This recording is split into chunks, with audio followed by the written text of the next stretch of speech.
大家好，欢迎收看今天的面具人。今天是2021年的3月17号，星期三。哎呀，出大事了！哎呀，面具人，我不是批评中国政府啊，咱们今天不说中国政府，咱们就站在为自己着想、为自己的孩子着想的角度上来好好的思考一下，好不好？面具人，我想要问一下在座的各位，你们以后想要过什么样的日子？在座的很多人，尤其是年轻的人呀，可能已经不知道公有制的时候那种生活是什么样的滋味了吧？哎，没事儿，还没体验过的年轻观众朋友们，现在你们就有机会体验一把公有制了。确切的来说，不仅仅是体验了，应该是伴随一生的公有制 2.0 版本的全面监管的公有制时代。让你们赶上了，恭喜恭喜恭喜恭喜！咱们今天来讲3个事儿啊，都是和钱挂钩的事儿。节目开始之前呢，请不要忘记点击屏幕下方的点赞、订阅、小铃铛。听完今天的节目，你们认为能够帮助到更多的人的话，就请点击转发，帮助更多的人。好，先来说第一件事儿啊，习近平发表了社论，他是这么说的：平台经济迎来强监管时代。3月15日。习近平总书记在中央财经委员会第9次会议上发表重要讲话，强调我国平台经济发展正处在关键时期，要着眼长远，兼顾当前，补齐短板，强化弱项，营造创新环境，解决突出矛盾和问题，推动平台经济规范健康持续发展。近几年来，我国平台经济发展迅猛。数据显示，2020年我国互联网平台服务企业实现业务收入4289亿元，同比增长14.8%。网上购物、手机点外卖、出门叫网约车，平台经济越来越多承包了人们的衣食住行。平台经济打破空间限制，精准匹配用户需求，便捷地为各方面创造价值。在经济社会发展全局中的地位和作用日益凸显，但正如会议指出，平台经济也存在着一些突出的问题，一些平台企业发展不规范，存在风险，网络售假、APP 过度锁权、泄露用户隐私、大数据杀熟等问题频发。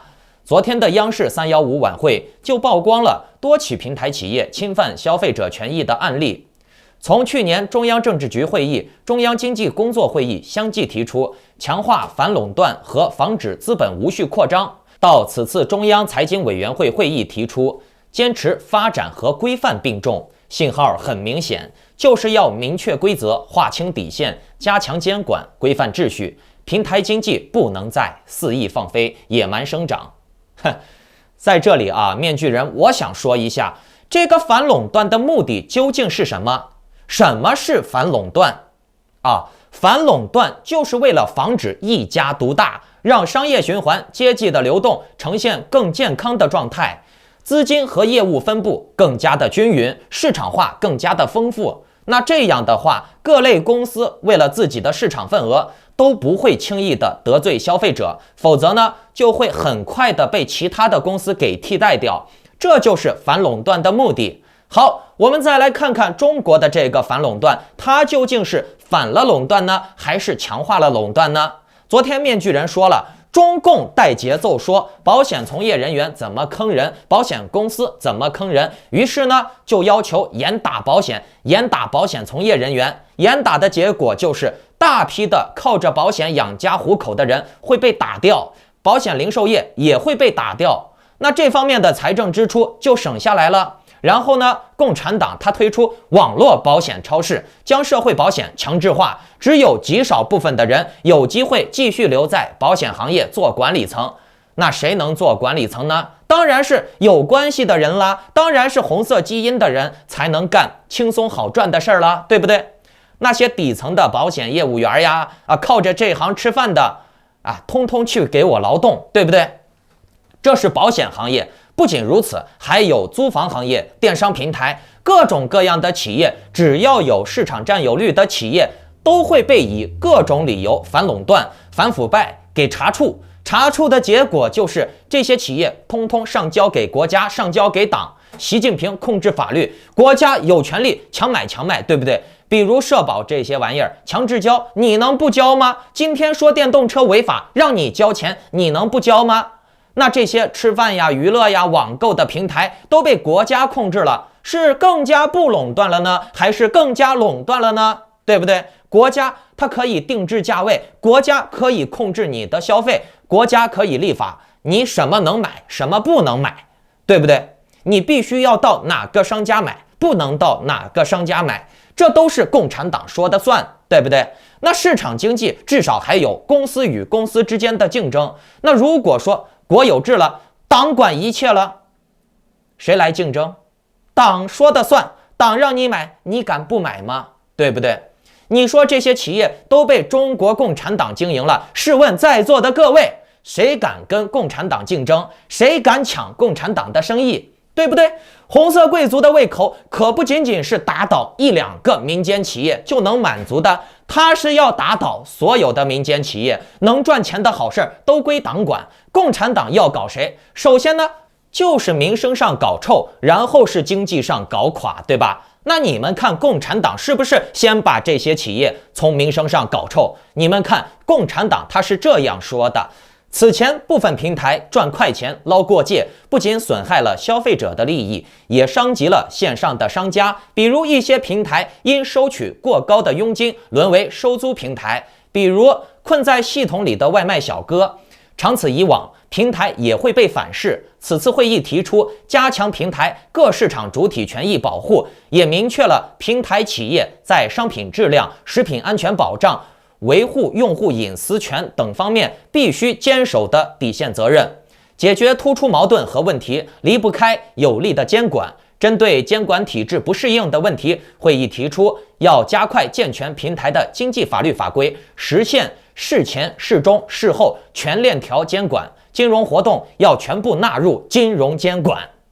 可以预见，随着各项法律的规定的健全和落实，平台经济将迎来强监管时代。最后这句话是关键哦，金融活动要全部纳入监管，懂了没？那说白了，什么平台乱象呀，为消费者好呀，这些话都是骗傻逼的，对吧？把钱撸到口袋里才是硬道理，监管这些平台的资金，把这些资金放到党的口袋里才是硬道理，对不对？党他还这么说，在行动方面呢，近期有关方面连续对知名的互联网平台祭出反垄断处罚的大招，彰显了言出必行的决心。3月15日，市场监管总局出台《网络交易监督管理办法》，提出直播带货视频至少保存3年，设置个人信息保护专门条款，严禁平台强制2选1等举措。大招不少，极具针对性。应该明晰，强监管不是为了限制平台的经济发展，也不会抑制市场主体的活力。规范是为了更好的发展，用明规则替换潜规则，平台经济才能行稳致远，持续发展，才能让更多的人共享时代和科技的红利。看，什么是明规则，什么是潜规则啊？直播卖货的视频要存3年，那面具人我觉得有些事情呢，存几年多少年是方便习近平拉清单嘛，习近平最喜欢拉清单了，对不对？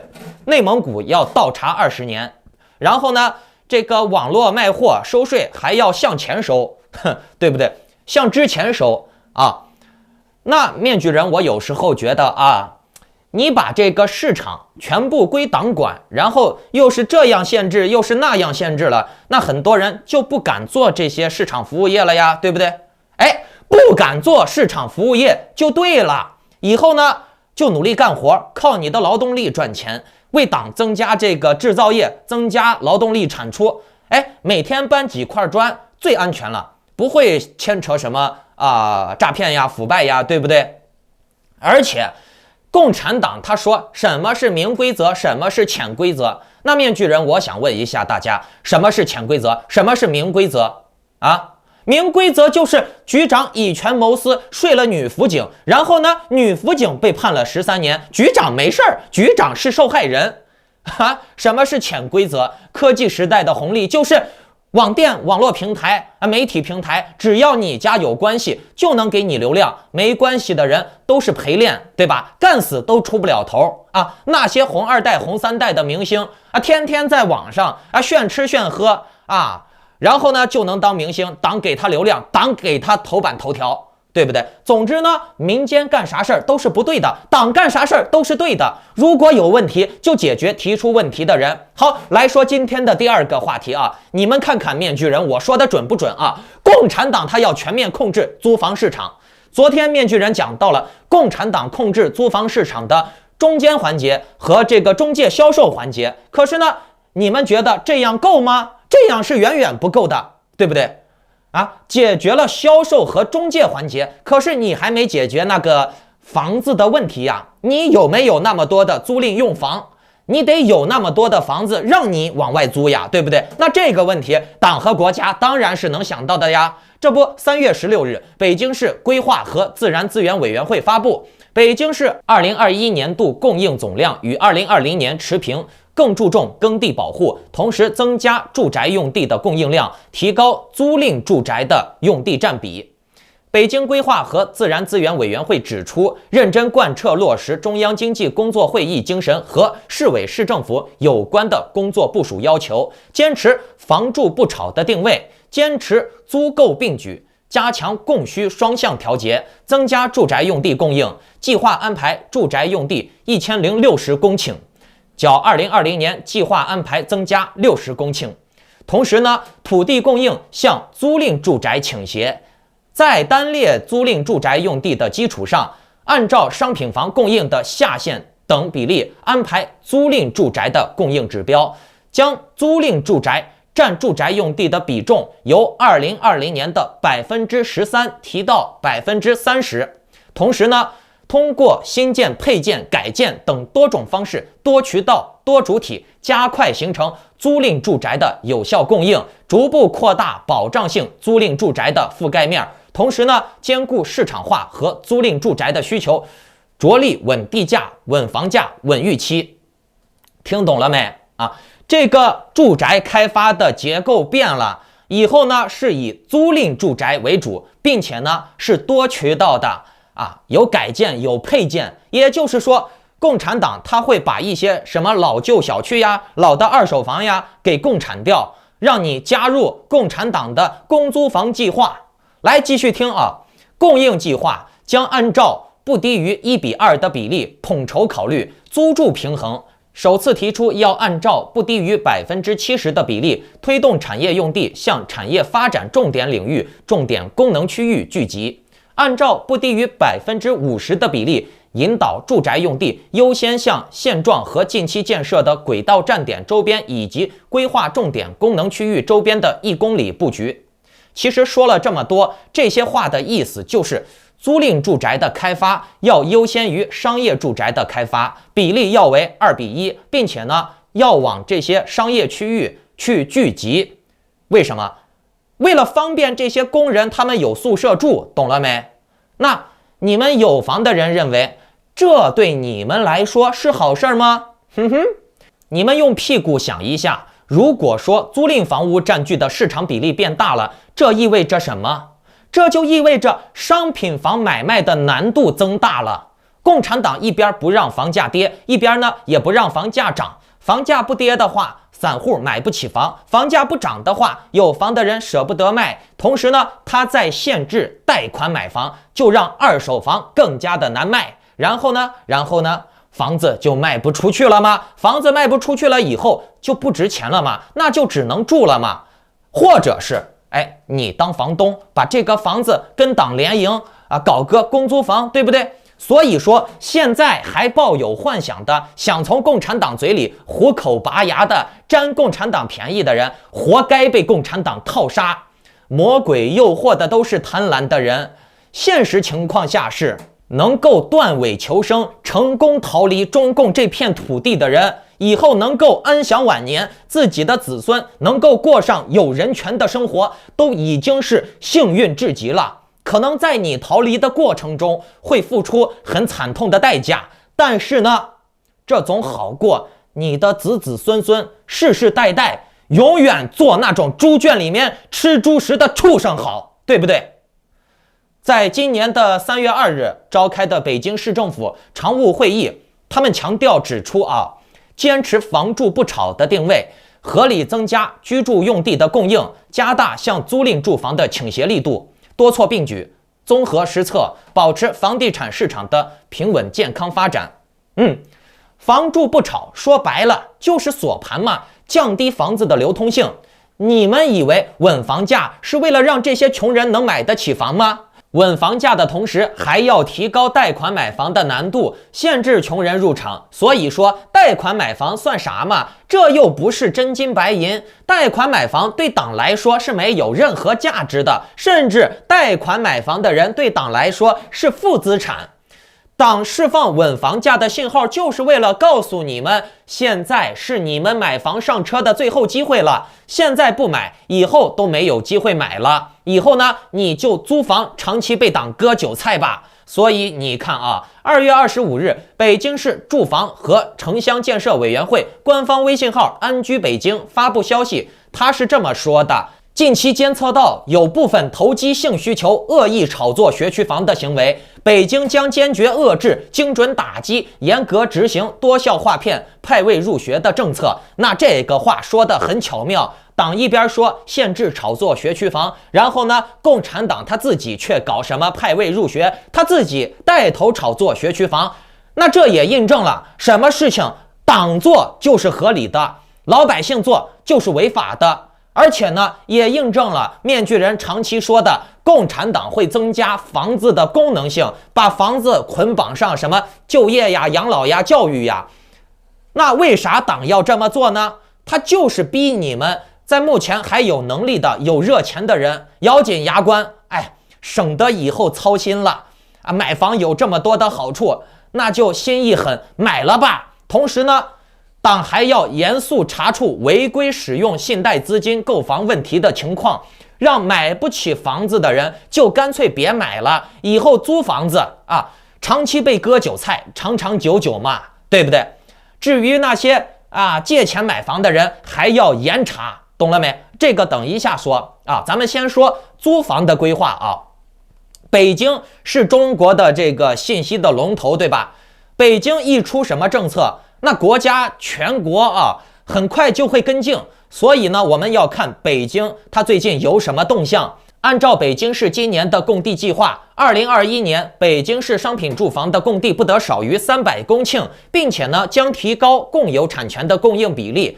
听懂了没？提高共有产权的比例，也就是说，以后的中国人买不起房子，那就别买了，租房子呗。而且呢，你花钱租还不一定能租到好的。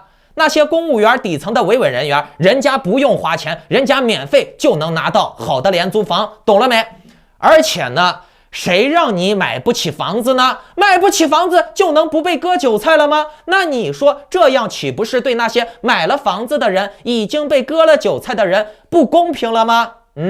是不是？所以呢，为了公平起见，把大家通通全部都割掉，这才是党的作风嘛。当然了，那些党的走狗、维稳人员，人家可以靠关系拿到免费的廉租房。至于普通人，你们也别贷款买房了，党理解你们，你们以后就租房吧，长期的割韭菜，长长久久嘛。所以你们看3月16日，人民银行广州分行发布了公告，他是这么说的：截止目前，辖内不含深圳的银行机构已经完成了个人经营性贷款自查的银行网点，共计有4501个，排查个人经营性贷款5678亿元，个人消费贷款2165亿元，发现了涉嫌违规流入房地产市场的问题贷款金额为2.77亿元，共有920户人。其中呢，广州地区银行机构自查发现涉嫌违规流入房地产市场的问题贷款金额有1.47亿元，305户人被查。银行机构对违规贷款将进行终止额度、一次性全额结清、分期提前还款等处理，并且呢，对存在违规的内部员工开展警示、告诫、通报、批评，积分扣减、经济处罚等问责。看懂了没？只要是你们的贷款资金有一丁点问题的，就是要么一次性全部交完欠款，要么呢就是收房子。那这也算是一种强行割韭菜了。你说中国的房价现在这么高，难免有很多人在凑钱买房的时候会用到一些商业资金，那么这类事情是难以避免的。但是面具人我觉得吧，只要人家不逾期照常按时还款，那问题就不大嘛，对不对？而且大家看好了很多人买房也有可能会刷信用卡。那如果说刷了信用卡了，这种事儿也能算违规操作的话，那估计很多人都要倒霉了，他的这个房子都会被强制的一次性还款了，对不对？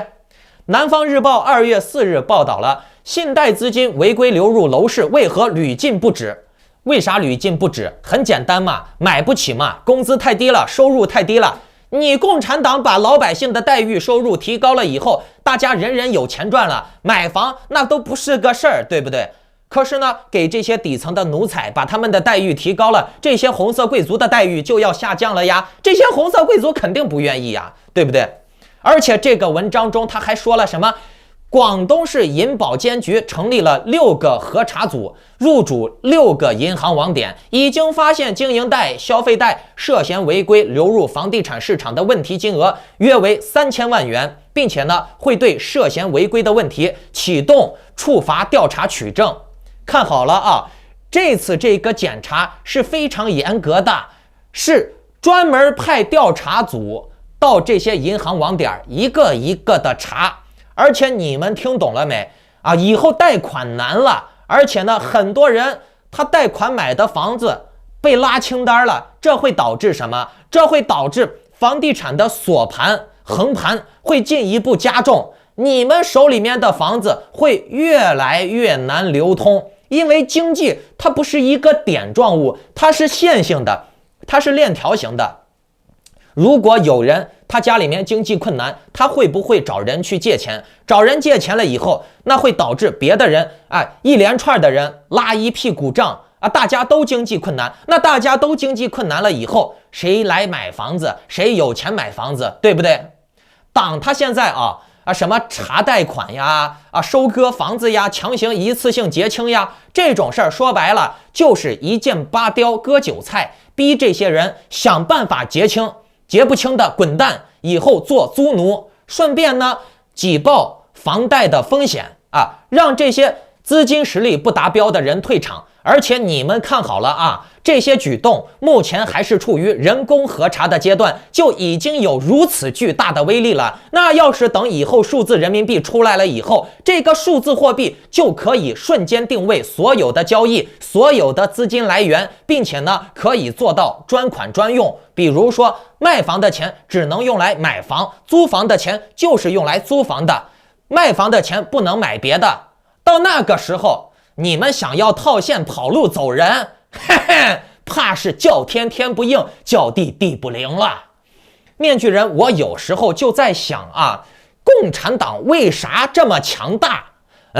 我现在算是想明白了，就是因为有着大量的自私的、愚昧的、贪婪的韭菜被共产党套杀，给共产党奉献韭菜。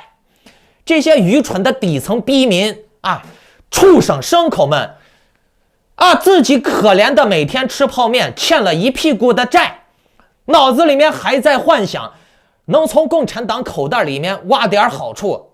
你说这些人该死不该死？你说这些人下贱不下贱？是不是牲口？该不该扔进屠宰场其实呢，你们就没想明白，最好的反共就是离开中国。你不给共产党解决人口问题，不给共产党提供韭菜，不给中共提供劳动力，不给他交钱，这就已经是最大的反共了。可是有几个中国人能做到呢？99.999%的中国人还是妄想从中共那里套便宜呢，跟着党混软饭吃呢，靠着党过日子呢，不想靠自己的努力。笑死我了。好了，来说今天的第3件事中国政府因为日益担心科技公司影响舆论，要求阿里巴巴出售旗下的媒体业务。除了香港的那个南华早报之外，阿里巴巴也持有了多家的什么中国媒体社交平台，什么阿里旺旺呀，这个 UC 浏览器呀。在3月16日下午的时候阿里巴巴旗下的 UC 浏览器已经被宣告下架。哎呀，UC 浏览器大家很多人都用过吧？以后用不到了或者是只能用党管的 UC 浏览器了，重生过的 UC 浏览器了。这种现象再一次的印证了面具人的神判断呀。大家还记得面具人在2月26号的节目中讲到过阿里巴巴的大文娱总监被弄死的事儿，记得不？当时面具人就说了，这是要把阿里巴巴的文化娱乐产业拿下的前兆呀。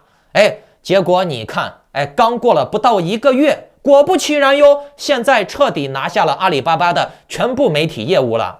不过这也是顺理成章的，以后的什么中国人的企业呀、公司呀、小老板呀、二房东呀，通通都不会存在了。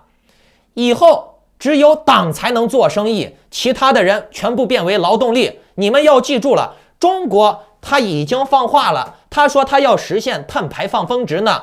那如何实现碳排放峰值这是工业制造的标准，那就要大量的劳动力，对不对？所以呢，这些底层的屁民们，你们做什么鸡巴生意呀？干什么服务业呀？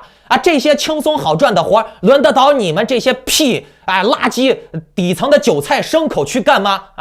通通的给我去劳动！你们这些贱货劳动人民最光荣，懂了吗？一家养活千家人，做什么生意？你个烂货，你还做生意呢？劳动是最光荣、最伟大的，无产阶级的劳动者才是我们共产主义的标杆呀，懂了没？好，再给大家说一个新闻正在东亚访问的国务卿布林肯，在美国东部时间的星期二，也就是2月21日的3月16日晚上，发表了一份声明说，根据香港自治法，国务卿必须定期向国会更新那些为中国不履行中英联合声明或者是违反香港基本法的人那些资料要上交给美国。那今天更新列出的24名中国和香港的官员，包括14名中国人大常委会副委员长、香港警署，还有国家安全处的官员、中国国务院港澳办以及驻港维护国家安全公署的官员都被处罚了。美国定制了一个封杀方案，就是禁止他们本人以及他们的直系亲属入境美国，冻结他们的资产。而且最狠的一招是这个，禁止任何的美国机构或者是个人与其发生交易，并且呢，任何与美国有关联的机构也必须要禁止和他们发生交易，这就相当于完全封杀了。并且呢，任何故意与这些人员进行相当金额的交易的外国企业也会受到制裁，懂了没？不仅美国，等于全球封杀你。那么大家也知道，明天就会发生美国与中国高级官员在星期四要举行的阿拉斯加会议。那在这之前呢，布林肯国务卿在这次访问东京的期间宣布了扩大对中国和香港的官员的制裁。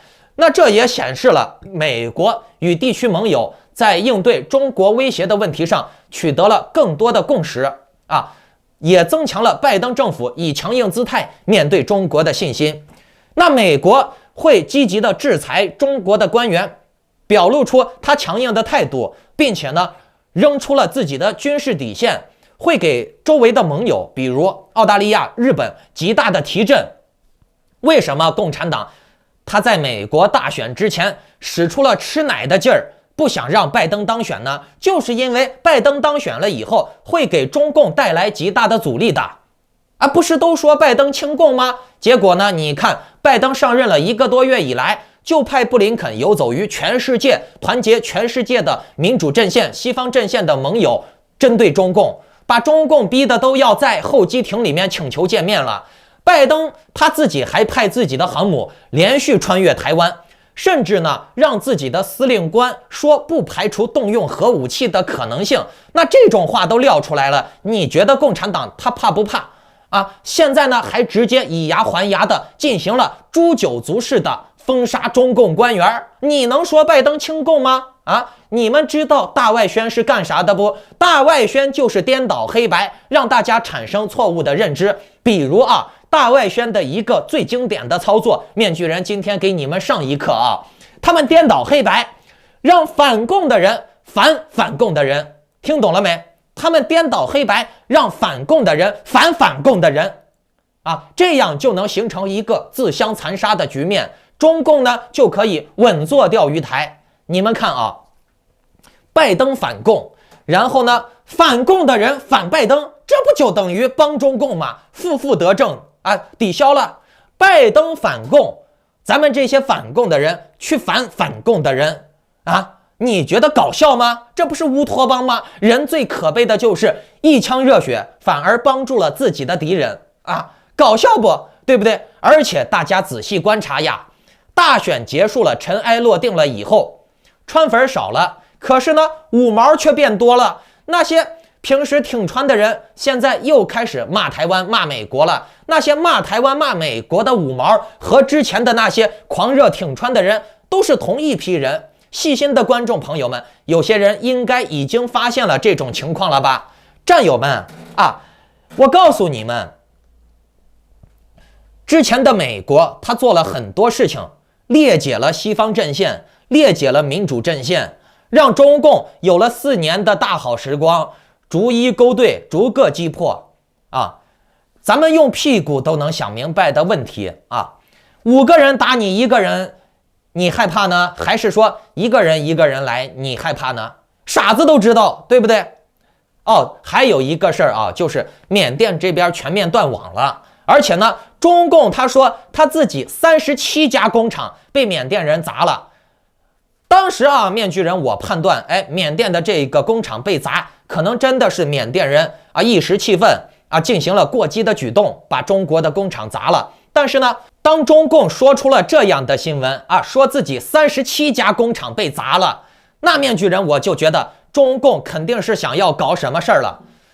你说这些人他一天砸个3家5家7家8家工厂还能理解这个是有可能的。但是你说一天砸了37家工厂，你告诉我可能不符合逻辑吗？这种事儿是非常难以完成的，可能性是极低的，对不对？那中共他为啥现在要大肆渲染自己的工厂被砸了呢？而且呢很多这些反共的人士也在宣传这个事情，说什么中共的工厂被砸了。你们要记住，越是传中共的工厂被砸了，中共越有理，懂了没？中共他越是会说我受害了，你们砸我的工厂了。当中共有理了以后，掌握了话语主动权了以后，他真的是会对缅甸进行更深入一步的举动的，美其名曰保护我们中国的资产，保护我们中国的公民，懂了没？不过呢说回来了习近平敢在缅甸的事情上面觉得自己牛逼了，是不是？那面具人我告诉你们，缅甸就像一个沼泽，会牢牢的套住中共的，不信咱们走着瞧面具人我这儿所有的信息来源渠道已经告诉我当然了这些渠道是一些比较私密的渠道美国就在缅甸这边设好了局，等着习近平踩进去呢，咱们走着瞧那个基金增加冷静期的事儿咱们放在明天再说吧，因为这个事儿牵扯到的因素太多了，一两句话说不清楚。好，如果大家觉得面具人讲的节目能够帮助到大家的话，就请点击屏幕下方的点赞、订阅、小铃铛。如果认为咱们的内容能够帮助到更多的人的话，就请点击转发，让更多的人加入我们，一起提高智商。如果你们有理财、出国移民的问题，可以看视频下方的内容简介，或者是留言和面具人我联系。好了，我们下期再见，拜拜。